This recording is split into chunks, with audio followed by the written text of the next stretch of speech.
But Thank today's you. book is a book that is very, very insightful, especially from the financial point of view.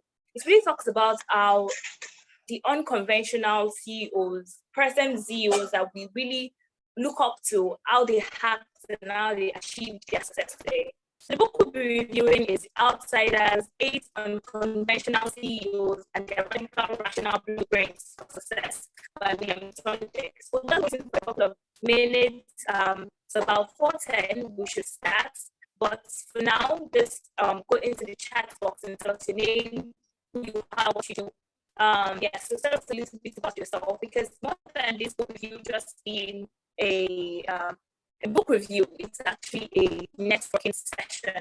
So let's go into the chat box and say a little bit about yourself, and by 4:10 we should start.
Okay, so it looks like a couple of people are already introducing themselves. Bright, yes. Bright says as a project management intern. Okay, so yes, it's 4:10, so we should start officially. My name is Akompi Shalom, and I am the host of the Decoded Book Review, and I'll be reviewing the book The Outsiders, 8 Unconventional CEOs and Their Radical Rational Blueprints for Success by William Thorndike. So my co-host today is Mary. Mary, can you just introduce yourself? Yeah, thank you, Shalom. Hello, everybody. My name is Mary Egop. I am going to be your co-host for today, and it's very nice to meet us all. As some of you may well know, this is my first time, and I hope this is going to be an amazing session with you all. Thank you.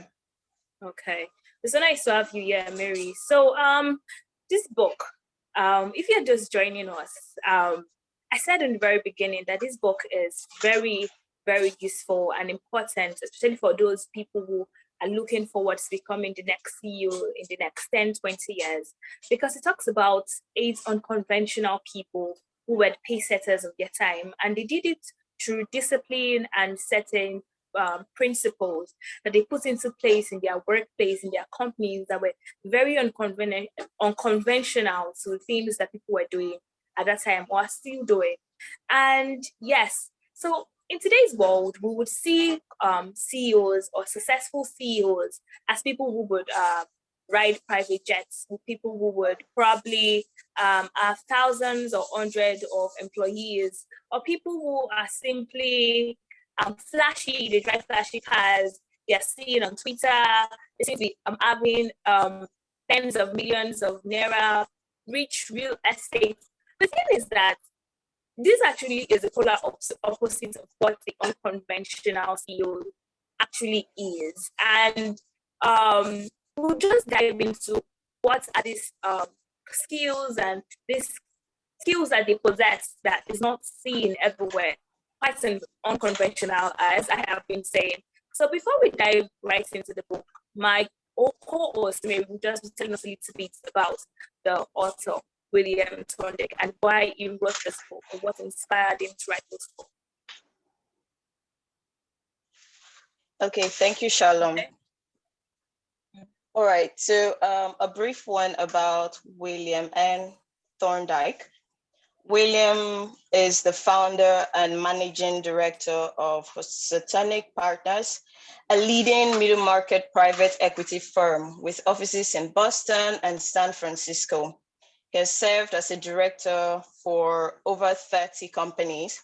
He's currently a director of Carillon Assisted Living Limited Liability Company, Lincoln Peak Holdings Limited Liability Company, and the Oasis Group Limited, the QMC International, and the Zerco Data Limited. He is the chairman of the board of Consol Energy. We say William is a big time business person, and he has held so many positions as director of several companies, and throughout his career, he made findings. He tried to make findings on this whole idea of Jack Welch being the most phenomenal CEO. He like he said in his book, when you ask of who the greatest CEO of all time has been, the person that readily comes to mind is Jack Welch. And he thought that from his findings, he realized that Jack, as charismatic as he was and popular as he was not exactly the real definition of the greatest CEO of all time. So it led him to carry out the research with some of his Harvard students, and they came up with some findings that Jack did not exactly come close to some persons that they discovered. And these persons they came to discover to be amazing CEOs and the greatest of their time were not exactly known, except for Warren Buffett, that we already know, that is well known. The rest were quite on a low key, and people barely knew them, but their results spoke for them. And that was what William was basically about. He saw that the result they achieved was more than 7 times that of Jack Welch. And he thought it wasn't okay that people would just generally attribute that position to Jack when there were so many other amazing people that had held that position. So that led him to these findings and the book that he wrote on these CEOs. I profiled these CEOs. So said he also received, served as a trustee of nonprofit organizations. So William is very vast. He's all-rounded. He didn't just manage businesses. He was also in the non-governmental sector, and he taught in the Standard Business School of Trust, and a whole lot that we will get to know about William as we go on that inspired the book, The Outsiders. Okay. Okay, so thank you so much, Mary. Thank you. That was really insightful. So yes, let's just go right into the book. So I think starting off, we'll start off with this line or this little thing. How do you know a successful entrepreneur, a successful CEO? Let's bring it down to the Nigerian angle, because that's where we are, or the African angle. So right now we're seeing CEOs, probably they're buying millions of dollars of real estate. They drive big cars, have thousands of employees, and we just like, okay, really successful. They have money. I mean, but that doesn't actually make you a successful CEO. Can anybody hear me? Sorry, Shalom, your line seems to be breaking quite a bit. Okay, so is it better now? Is it better? Or is it? It's still breaking. Okay. I don't know if we can all hear, but I think we can pick most of what you're saying. Okay.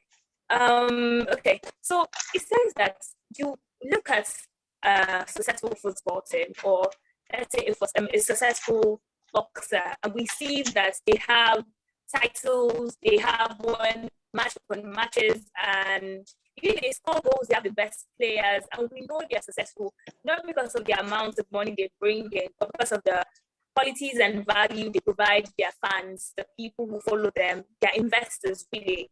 So what is this value that, or what can we quantify a successful CEO by? It's simply by their return per share value, increase per share value, I would say. So increase per share would mean by increase per share values to each and every shareholders.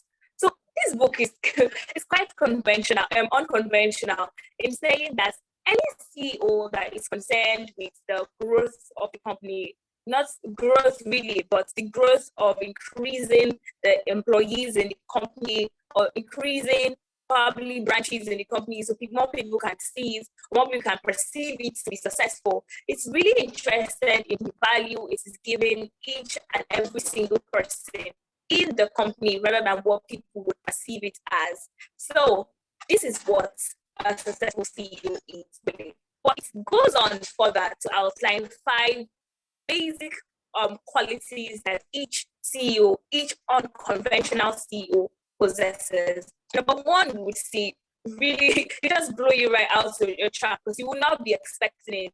Number 1 is that they're skilled investors. So I would just like to ask a quick question.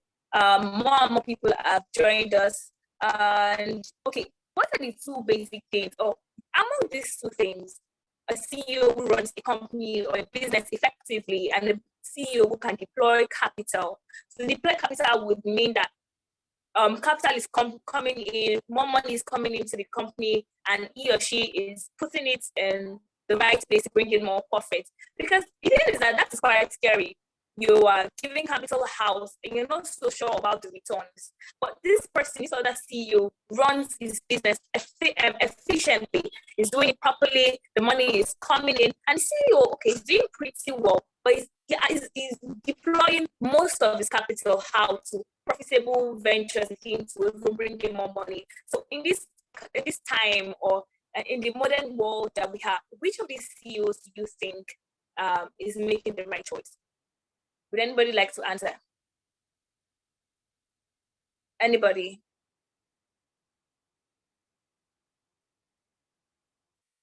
Mr.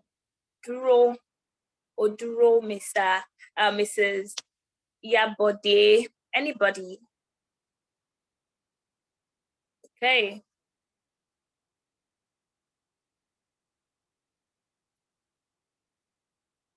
We have a lot of CEOs, lots of business owners here. So you have basically running this business each and every single day. So you have first-hand experience. What do you think is the best quality? Who has the best quality? One who runs a business efficiently, or one who has the ability to deploy capital to ventures he or she thinks will bring in more profit. Okay. Looks like nobody wants to talk. Well, that's where we are again. In my opinion, good afternoon, everyone. Hi there. Can you hear me? Perfect. In my opinion, I think it's someone who's able to put up a blend of both of the options. Like I think personally, my own opinion, that is, I don't believe in any silver bullets. I believe that you just need to have a combination of all of the best working and best selling formulas and apply them to your unique circumstance. Yeah. Oh wow, that's really wonderful. Anybody else? Anybody else at all has any other opinion?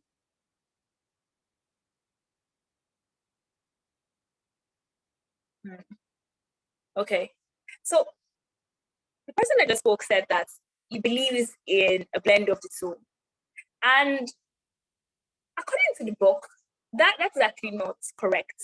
Okay, that's actually correct. But it puts more priority over another, and it places more the priority of the ability to deploy capital to profitable business higher than the ability to run a business efficiently. And okay, let's look at an example from the book. I can't really remember the players or the names of the players of this book, but they were two partners, and then they shared these qualities equally between each other. So one was deploying capital, another was running a business efficiently. But the thing was that the person that actually contributed more into growing the business was the person who deployed capital. Okay. So why is it so important to deploy capital? Why is it so important for a CEO, EQ investor, when that person is being hired for that position, or when that person comes in that position, that is not why he or she comes in. He did not come to be an investor. He came in to run his business, really to grow his business. Because the thing is that we cannot really separate your ability to run a business efficiently and your ability to deploy capital. The thing is that there must always be a cash flow in the company. The ability to make sure that you are putting the right resources where the right resources to be is just as important as actually running your business. Does anybody agree with me? Mary, would you just like to say a few things? Because I feel like I'm the only one talking.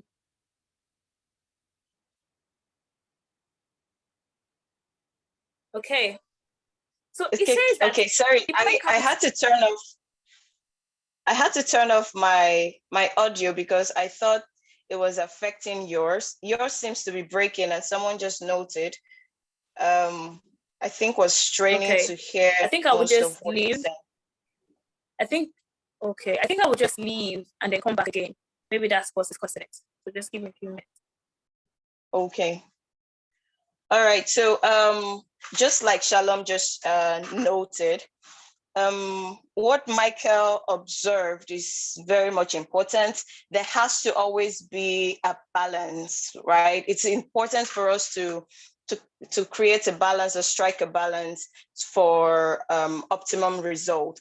And in our conventional idea of thinking about this, we would readily go for a CEO that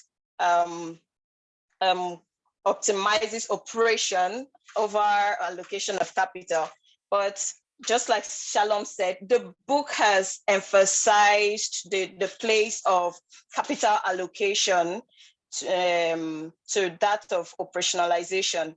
And from the book, we noticed that the CEOs profiled in this book, they did more of emphasizing capital allocation and reinvesting. So when the the business or the company makes profit, they emphasized how they could reinvest that profit into the business for maximum productivity, rather than the place of management or operationalization. And most of the CEOs decentralized operations. That means they gave autonomy to managers, branch managers, and managers of different departments and sectors, and then eased the burden on the issue of hierarchy.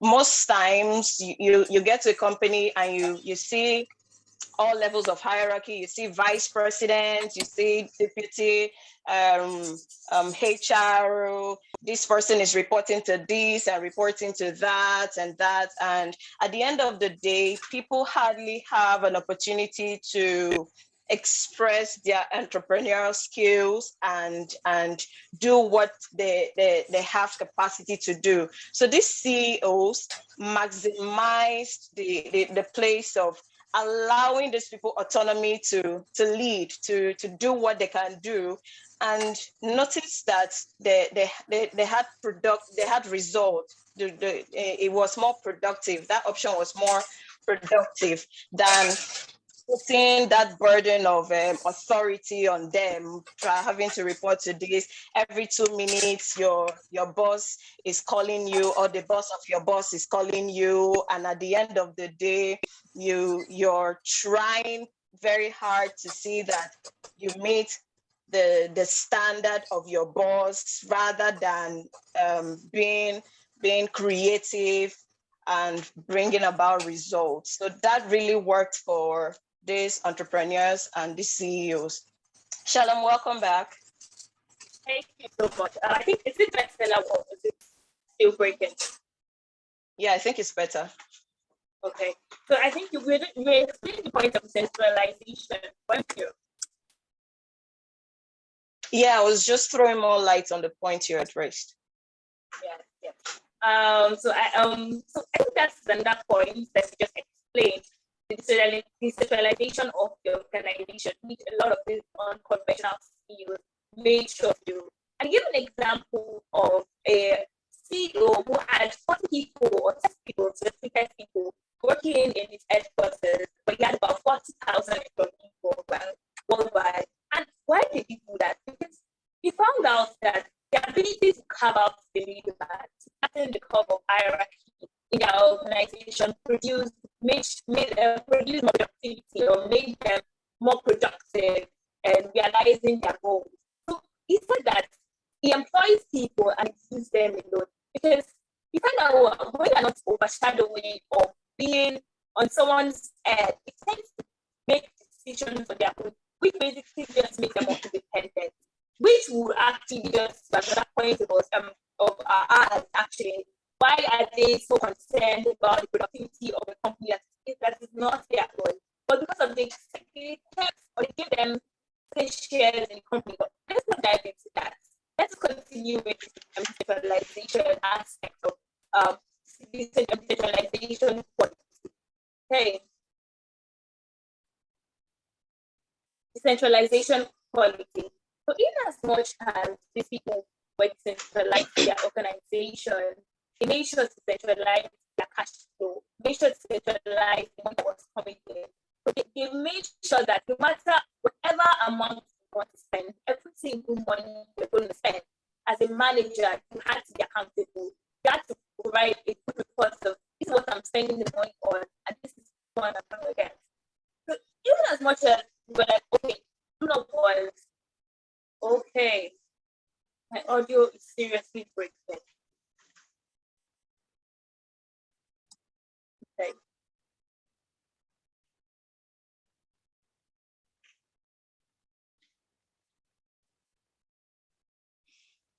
Okay, sorry, Shalom will be with us. Okay, when she comes back, we'll suggest that to her. Maybe if she turns off her video.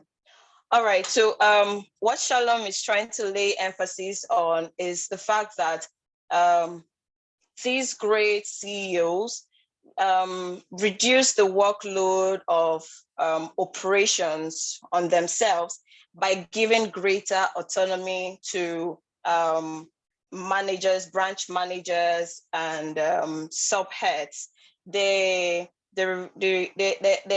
brought out the entrepreneur energy of these managers through that autonomy given to them. Like she had noted, when you're on somebody's neck and every minute of the day they have to report to you with every decision, it chokes them and it limits their level of productivity. So these CEOs were very conscious of that.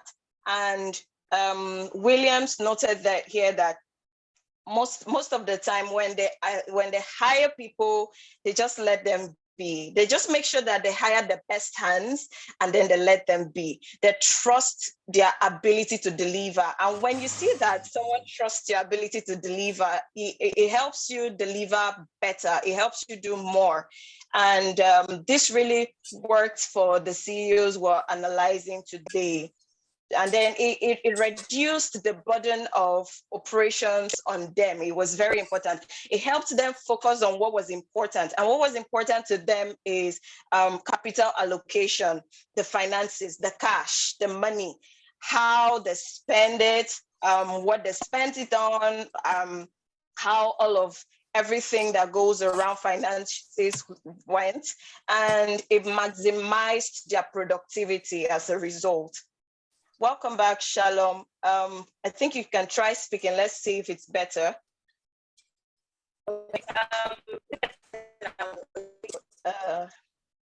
It's still breaking. So someone suggested that you turn off your camera. Maybe it'll help. I don't know. It's still breaking badly. Okay, so is it better now? Oh, yeah, it is. Wow. Okay. Yeah, it's much better.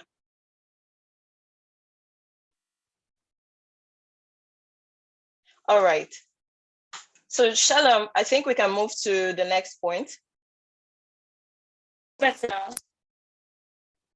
Yeah, it's better. Okay, it's better. Okay, that's good to know. I'm so sorry for the network issue. I think Luciana.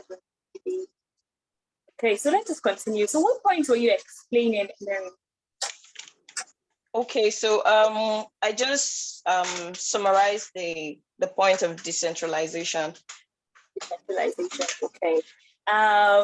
So I think we have worked on decentralization, and I think we're talking about five qualities that these CEOs have, and we have mentioned two of them. We have mentioned that they have skilled investors and they decentralize their organization. So it's one of their main focus, decentralization of their organization. So when I was talking about decentralization of their organization, we spoke about their ability to invest, didn't I? Because of these people were not decentralizing the organization simply because of they were trying to follow the times or anything. Like I said, they were very unconventional the way they ran their businesses. One of the things they were trying to do was cut down costs. So it's this cutting down of costs, which was one of the main focus of each CEO. Can you hear me? I'd like to break it. Yeah, I can hear you. It's very clear. Okay. So it leads us into two other points, which is that they were very frugal. And number two would be their ability to be great investors. We never really spoke about it completely, but the thing was that because of their ability to make great investments, they had to make sure that what they were investing on, particular things they were investing in their company, was going to bring in more profits, not something that was going to overburden the organization, something that was going to eventually add more value to that organization. But let's move on to being more frugal. So the goal of that company was to cut down on costs, and they were forever cost conscious. I said that even as much as they decentralized their organization, they made sure to centralize their capital. So not a single dime in the organization. They made sure that each and every manager that was in the organization did not spend a dime without being fully accountable. So they made sure that if you're going to spend our money, you have to give a full report of how that money was going to be spent and what value it was going to add. And this was simply because of they were very frugal. So a CEO mentioned that it was quoted saying that the goal was not to arrive at the destination the fastest, but to arrive there with the least fuel. So they were trying to get their goal, not the fastest. Their goal was not to get there as quickly as possible. They were making sure that when getting there, we're not spending too much money. We are making sure that each and every money that we are spending is for a purpose. Okay, so can you still hear me? Just make sure that I'm not breaking at any point. Yes, we can hear you. Okay. So is it so we've mentioned 3 points now. Would anyone just like to explain what we have mentioned, just to make sure that we're carrying everybody along, because we have been having some issues with network, one of the things. So do people actually understand what we're trying to explain? Being an outstanding CEO, the returns that we're bringing into the organization is not because of the size of the organization. We're not trying to grow the organization into having thousands or hundreds of employees. We're looking at the value that we can give to each and every one of us shareholders. So we explained 3 points quickly, actually. So would anybody just like to say 1 or 2 things, what they agree in, what they have experienced, what they actually disagree with? They're like, okay, I really don't agree with this point. I really don't believe that a CEO should be very frugal in their cost, because some people would believe that in order to earn money, you have to spend money. So why should I be so conscious of my cost? And it actually went to an extreme level for this other CEO that was mentioned in the book. He was told to paint the company, or a particular, like the company, yes, was told to spend money on paint.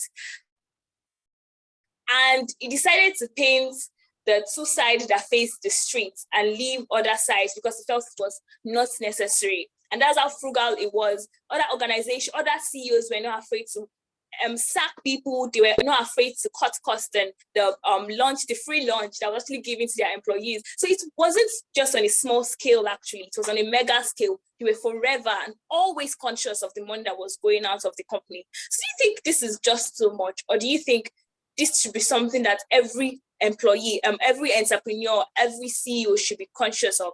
Or do you feel like there are certain liberties that you should give yourself just being an employee or something? What are your opinions here?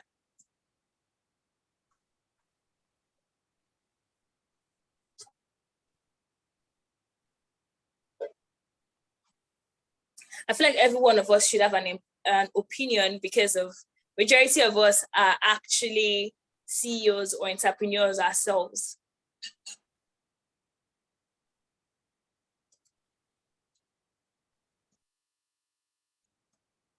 So if you don't want to say anything, you could just say something in the chat box. Say, I'm for A, someone who feels like we should always be frugal in our spending.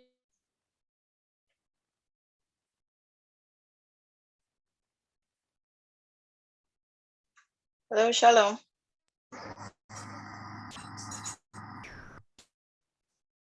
Okay, looks like nobody's speaking. Nobody has an opinion. Nobody's saying anything. Okay, can I say something? Sure, you can go ahead. So I think it's important that we spend on things that are important, that are necessary. That the money is there doesn't mean we just have to. Yeah, being frugal is part of the cost of doing business. Yeah, that's important.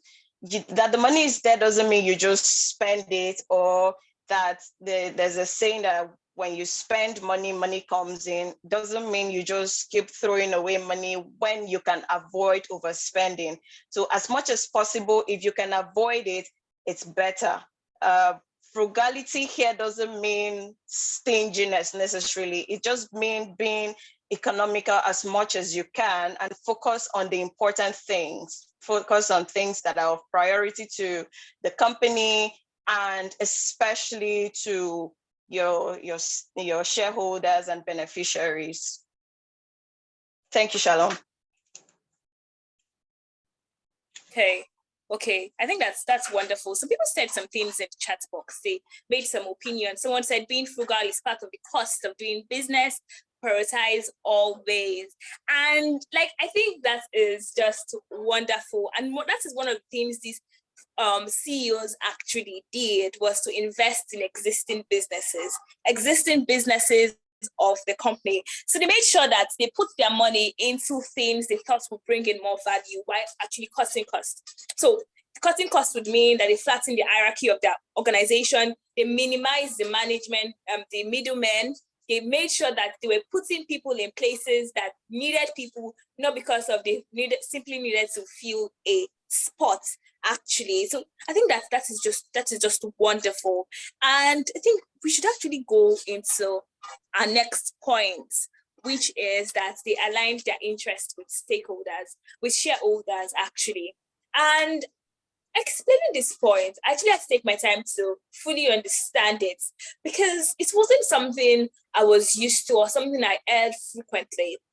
It said that CEOs are hired by the stakeholders to benefit the stakeholders. But the funny thing is that a lot of CEOs, once they are being employed, they become egocentric. And that's what the book actually describes them as, egocentric. And they are all concerned with trying to increase the size of the organization, which will often result to a lot of money being spent. Like, that's lying. Lots of money being spent. And I think that was one thing the book really focused on. We do not have to spend a lot of money just to be profitable.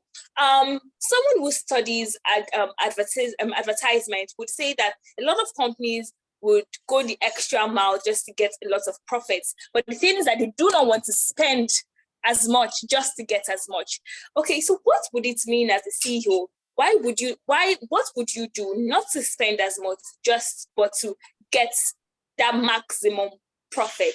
It says that instead of focusing on increasing the size of your organization, you should actually focus on benefiting the stakeholders. Like I said, CEOs are hired by the stakeholders to benefit the stakeholders. So they should actually be more stakeholders orientated. So this is who these unconventional CEOs were.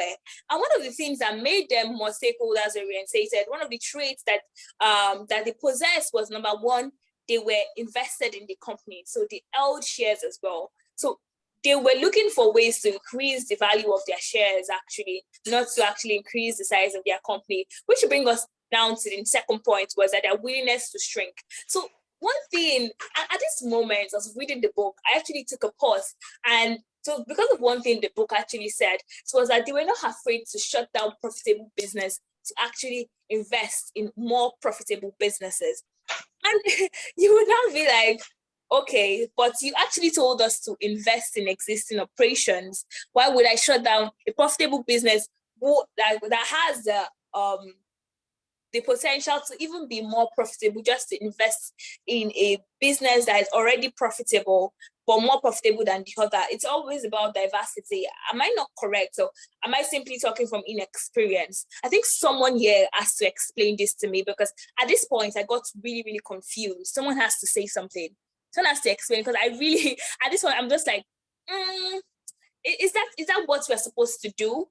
To shut down profit? We know that this business is bringing more money. It has potential to bring in even more money, but we're shutting it down to invest that money that is bringing in into a business that is bringing even more money than that money. So why are we shutting down all these businesses and focusing and centralizing our focus on maybe, because that's how it's business. The book actually tells us that we should centralize our focus on major things, and we should leave out simple things. But it's really not what a lot of big businesses do. Unilever has so many brands. Yeah, we don't even know which brand or is not Unilever anymore. So when you look at this, you're telling us as other businesses not to do the same thing. Why? Or am I simply confusing myself? Someone who has this experience should say something. What are your opinions Or am I simply confusing myself? Like I said, don't be afraid to speak. Really, you never really know who you would meet in this book review, or who would be touched by your opinion and just want to connect with you. It's all about connecting.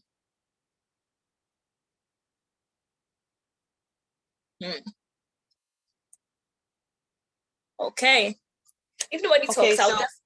Yes? Okay, Mary, do you want to say something? Okay, well, yeah, while we wait for someone to say something, maybe in the chat box, I think it's important for us to cut down on the number of businesses. From what William was trying the point he was trying to make is these exceptional CEOs understood the place of prioritizing the businesses that are more profitable, the businesses that they have more expertise on or in. And they understand that it's not just about owning a whole chain of businesses and then the productivity is low. So exactly. they opted for cutting down on the number of businesses to lay a laser focus on those that are more profitable. And those that are more profitable are the ones that they know that, okay, they have more expertise. So if they cannot be the number one in that field or in that sector, or number two, then they're not doing well.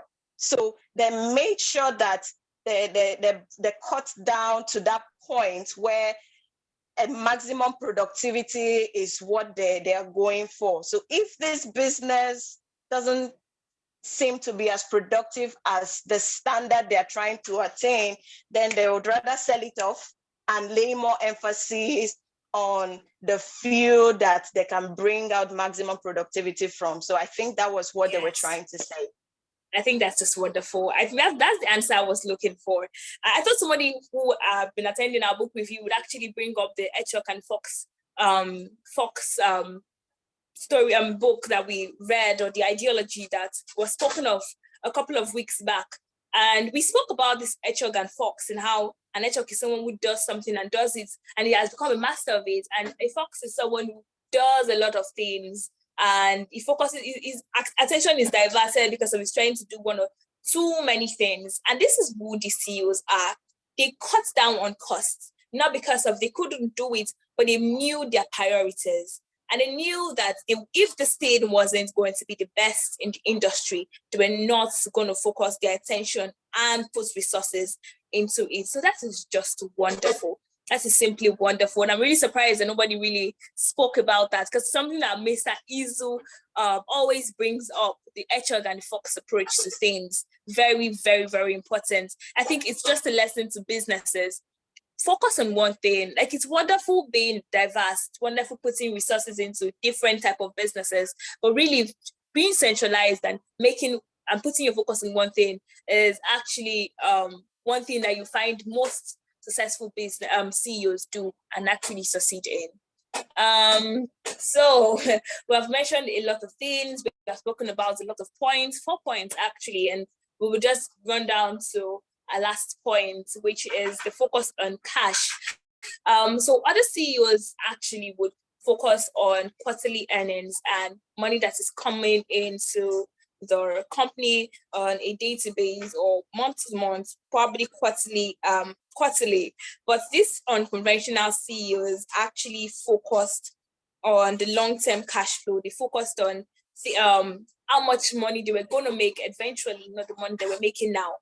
And one person that was actually highlighted, one CEO that was used an example, was John Maslow. And what this man did was just mind-blowing. He acquired a lot, he made a lot of acquisition, but he also acquired a lot of debt.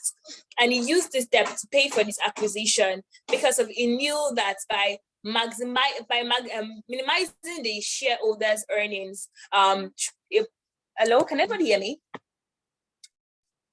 I hope I'm not breaking. Yes, we can. Okay, that's good. So the thing was that by minimizing the shareholders' earning and because of the depreciation that the company was appearing to have, the shareholders did not have to pay tax, and he actually funded this other investment that they were trying to put their money through the pre-tax funds that they were having. So the thing was that it was unrealistic of people to look at the company and think that they were doing well just because of looking at their net earnings. It wouldn't make sense because they were making so much money more than they appeared to make. So the thing, and I think this lesson just taught me that you shouldn't, as an unconventional CEO, someone who is open to be an unconventional CEO, your focus shouldn't be on looking flashy or earning cash now, or being looking at long-term cash flow that is going to come in. So yes, I think it's such a wonderful point, because these people actually invented their own metrics for success. So their metric for success was not because of they drove fancy cars or they had private jets.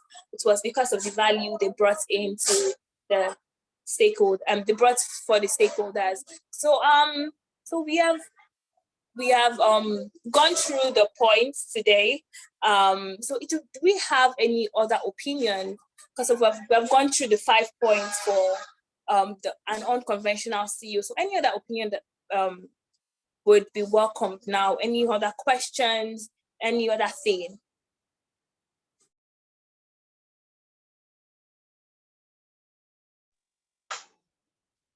Okay, thank you very much, Shalom. That was lovely. Thank you. So we have run down on those 5 points. I would like us to look at some interesting aspects of this CEOs profiled in the book that they shared, some characteristics that they shared.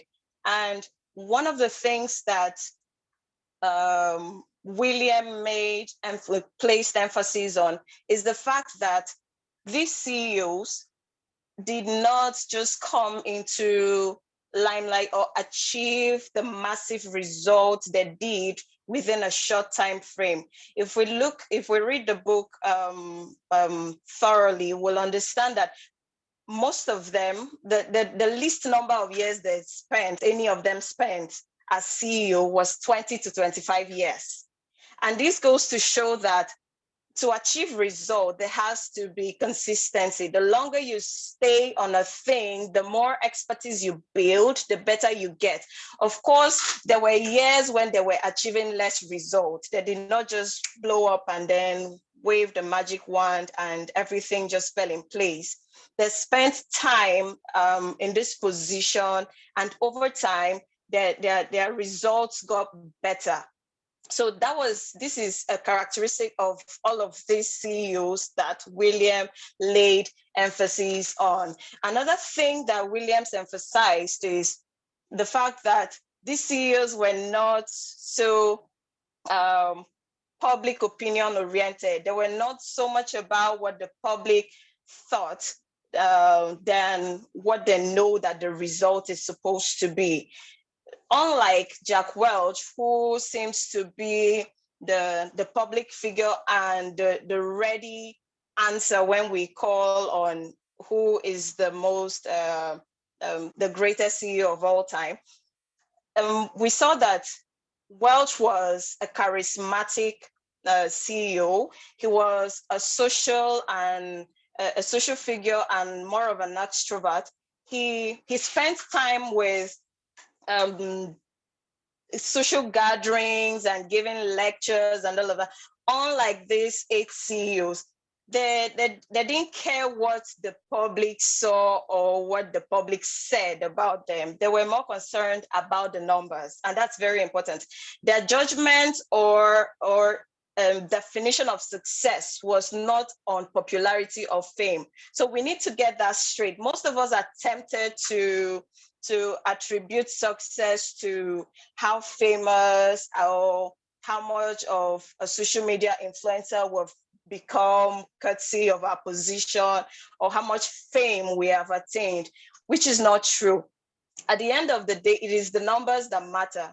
So these CEOs knew that it would serve them better to settle down away from limelight and the spotlight to concentrate and focus on the business and see that they achieve results and they make sure that their stakeholders benefit from the company rather than putting themselves out there and becoming all popular. We're not saying popularity is wrong, but there are things that are of priority that we should lay emphasis on, unlike our social outlook and what people think or the public's ideology of who we are as CEOs or as heads of different organizations and parastatals. Shalom, over to you. Okay, I'm so sorry, but I did not get that. Can you just go say that again? Okay, so I was trying to emphasize the point of the place of social media and social popularity as CEOs. We noticed that the figures profiled in William's book, the outsiders, were not so interested in what the public figure was than they were on the numbers, achieving results and making sure that their shareholders get maximum benefit from their tenure as CEOs. Yes. Hello? Yes. Hello? Yeah, can I ask a question here? Please go ahead. All right. Okay, in line with this discussion, I want to ask, those CEOs that we mentioned, I'm very sure they were not CEO in the past 5 or 10 years. Now, looking at the current trend and this generation now, where media has a very strong impact, definitely your social status will also be at stake. So how do you manage that? Because with a good example would be what Musk is doing presently. He's taking the bull by the horn and telling everybody to go to hell. I have a business to run. So how do you manage that? Would that, quote in quotes, that success of numbers actually still be relevant? Yeah, I understand that Steve Jobs, Jack Welch, and the likes, that's Bill Gates, that was a kind of their line of thought. But then media presence, I'm not sure it's not as strong as we have presently. So you may succeed that way. What if the media pulls you back, or you have a branding damage your brand, and then as a result you are winning in the numbers, but in the long run your brand is already damaged and nobody wants to associate with that? How do you balance this whole thing with Elon Musk in view in particular? Okay, so I think that is as a result of the point I just raised. Yes, so I also asked myself that question because, of course, these principles are not, like you said, were not stated in the last 10 years. They were way back. And most of what applied then would definitely have changed now in our contemporary time, especially the aspect of the place of social media and being a public figure. Now, the thing is, as a CEO, it depends on your company or what you do. Most times, as a CEO, your work requires you to be in the spotlight. You need to be out there. You need to put yourself out there to sell your brand and get the figures to rise or get the numbers to rise. But most of the time, the place of the CEO is not necessarily to be out there, except otherwise, like I said. That's why we have social media managers, we have a team, and then there are people that if you really need to be out there, that you put out there for the face of the organization while you do the work, And most of the work goes at the background, just goes on behind the scene.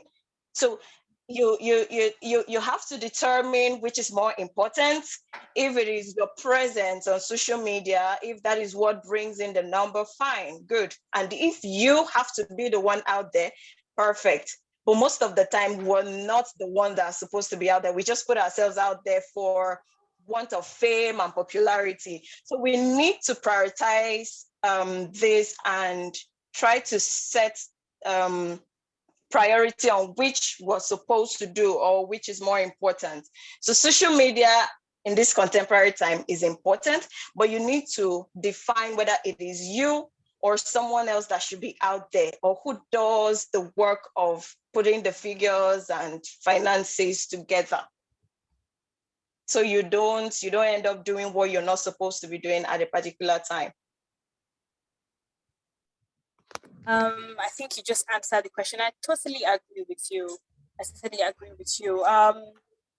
I feel like while the importance of social media, putting our presence out there, cannot be overestimated, it is also important for us to set our priorities and know, okay, what is bringing in the actual cash flow, and what can I actually, what's bringing in the actual cash flow, and what is my priority, what is important. Because my presence influencing, my presence on social media is influencing the one that is coming into my company, or is it making a difference at all? So I think that is the question we should ask ourselves.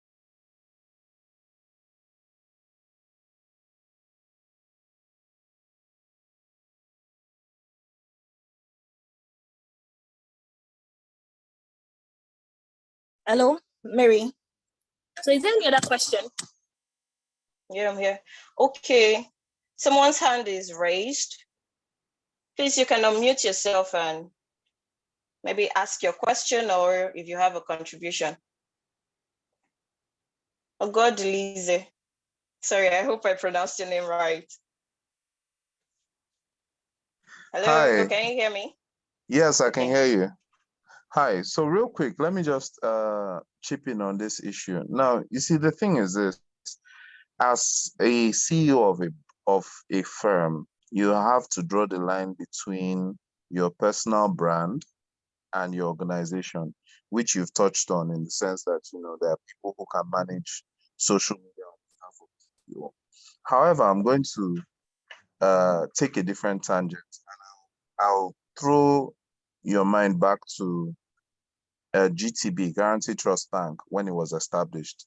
There are two founders.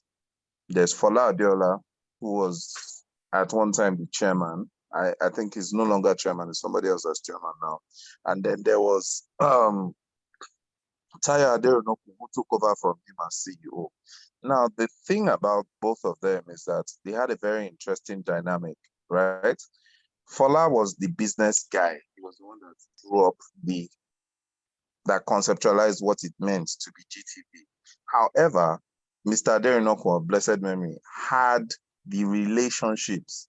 He's the person that will come to your Owambe, right? He's the person that will turn up for your party, So the point is, as a person leading a business, you need to be able to be all things to all people. You need to show solidarity. You need to identify with the problems that your customers have, while channeling that confidence that I'm competent to resolve these issues, and I can ensure that my staff will always meet your needs as a. So that's just my opinion. So it pays to have as many angles to that as possible. Thank you. Yeah, that's true. Thank you very much, sir. That was very apt. Thank you. That was a beautiful contribution. Okay, so I was going to note something else I observed about the outsiders. I noticed that most of them were not exactly degree holders of business administration or money making or sales and marketing. If you observe the trend, there was hardly anyone that had degrees in courses that are assumed to help you run businesses and succeed. Most of them were engineers. One was an astronaut. The lady was a widow that had practically no knowledge of running a business, let alone being the CEO. And that got me wondering, like, okay, so if these people are so inexperienced in the role of the CEO, how come they succeeded big time? How come they smashed the goals and outperformed their peers and the S&P 500? Now, William explained that, and I got a point where most of those people that are engineers, we understand that engineers are fixers. They are problem solving oriented. They come into the scenario and they want to fix things, and they are wired to bring solutions to issues. And that is the ideology and mindset that these outsiders brought into their companies to run their companies as CEOs. They were more focused on solving issues and bringing solutions than the way of hitting the numbers or what the public was saying or what analysts were saying about their figures. And this helped their companies because they at the end of the day, the priority was more on the back end, doing the work at the back end and seeing that solutions were brought, just like Shalom had raised. There were situations where they needed to cut down on the number of businesses just so they can focus on the ones that were more productive and they were experts in. Now, as engineers, they got to figure out that would be a solution to the challenges. Unlike our conventional CEOs that would want to just jump in and start making profit. They were not so much about making profit as they were about solving the issues that would stop them from getting the long-term results. And then I need us to also understand that they were focused on long-term results, unlike the quarterly returns that most CEOs capitalize on. They were more focused on the value per share that they would get over the next 3-5 years at least than what the statistics was saying, because they had put down the structures on ground that would yield that result. So I don't know if we understand my point about them as engineers coming into the business space and smashing goals. What do you think about that? What do you attribute their success to as an individual? Let's have your opinion on that.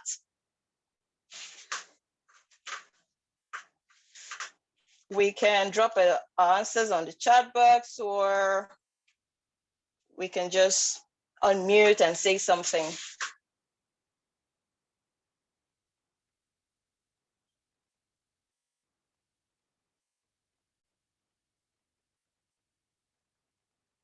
Okay, so Michael says the unconventional CEO possesses financial discipline and we're able to make quick decisions in response market forces. Now, that's beautiful. Thank you, Michael. Their success is simply down to focus on the most essential parts of their business. Thank you, Ogodilive. That was beautiful. Thanks for your contribution. All right, Shalom, over to you so we can round up. Okay. So I don't really have any other things to contribute, but I think you said it all. And I think this is definitely a book that everybody should pass with. We only outlined like the basic things that were said in this book. So really want to get the full package, really want to fully understand what this book is talking about. Just go back to read it and we definitely learn a lot. Since we have no other questions, I think we should just round up and we should call it a day.